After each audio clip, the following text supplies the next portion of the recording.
Bismillahirrahmanirrahim. Assalamualaikum warahmatullahi wabarakatuh. Halo semuanya, perkenalkan saya Husni Ansori dari Universitas Siliwangi Fakultas Agama Islam, Prodi Ekonomi Syariah. Oke teman-teman, pada kesempatan kali ini saya akan membahas mengenai satu hadis mengenai riba. Nah, saya mengambil dari sanad yaitu sahabat Ubadah bin Somit. Nah, siapa sih beliau? Nah, beliau adalah salah satu hadis yang sangat dikenal dalam ilmu fikih dan perbankan Islam. Nah, hadis ini mengatur prinsip dasar dalam transaksi keuangan untuk menghindari suatu riba. Nah, apa sih itu riba? Nah, riba yaitu kelebihan harta atau sesuatu yang diambil tanpa adanya usaha atau risiko yang sah menurut syariat Islam.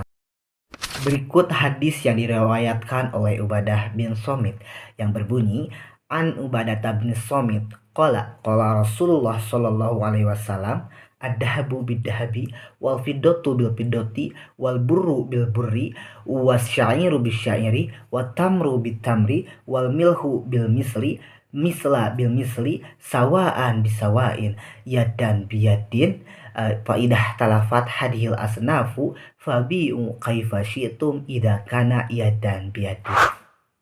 Yang artinya dari Ubadah bin Somit berkata bahwa Rasulullah Shallallahu Alaihi Wasallam bersabda, emas dibayar emas, perak dibayar dengan perak, gandum dibayar dengan gandum, tepung dibayar dengan tepung, kurma dibayar dengan kurma, dan garam dengan garam harus sama jenis dan ukurannya, serta dilakukan dari tangan ke tangan atau secara dengan tunai.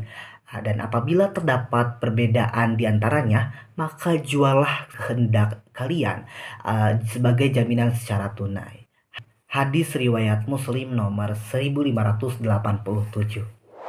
Nah, selanjutnya yaitu penjelasan mengenai hadis yang sudah saya bacakan tadi.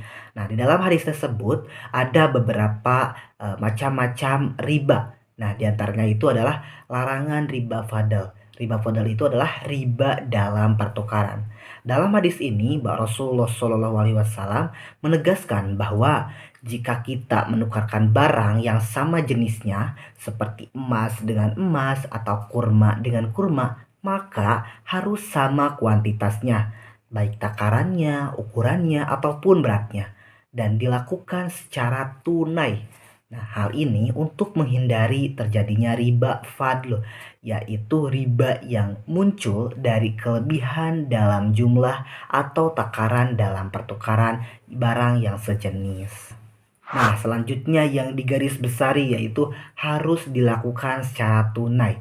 Nah, jika pertukaran barang terjadi antara barang yang berbeda jenisnya, misalnya emas dengan perak atau gandum dengan kurma, dapat dilakukan dengan syarat transaksi tertentu dan harus tunai dan tidak boleh tertunda.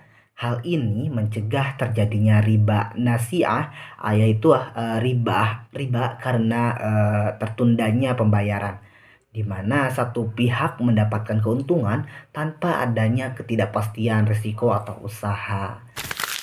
Nah, selanjutnya apa sih makna di balik larangan tersebut? Nah, tujuan utama dari larangan riba dalam Islam adalah untuk menjaga keadilan dalam transaksi keuangan dan mencegah pencurian ataupun eksploitasi satu pihak atas pihak lainnya. Nah, Islam juga menekankan transaksi yang adil, transparan, dan tidak merugikan satu pihak, sehingga perekonomian tetap sehat dan seimbang. Nah, selanjutnya yaitu pengaplikasian hadis dalam konteks modern.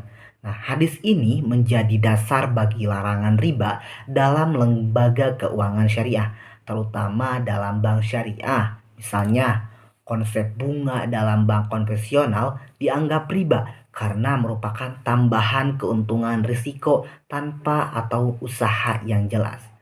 Hadis ini memiliki sanad yang kuat sehingga menjadi dasar yang paling dalam pembahasannya hukum riba dalam Islam. Sekian dari saya, mohon maaf apabila ada yang salah kata. Terima kasih. Wassalamualaikum warahmatullahi wabarakatuh.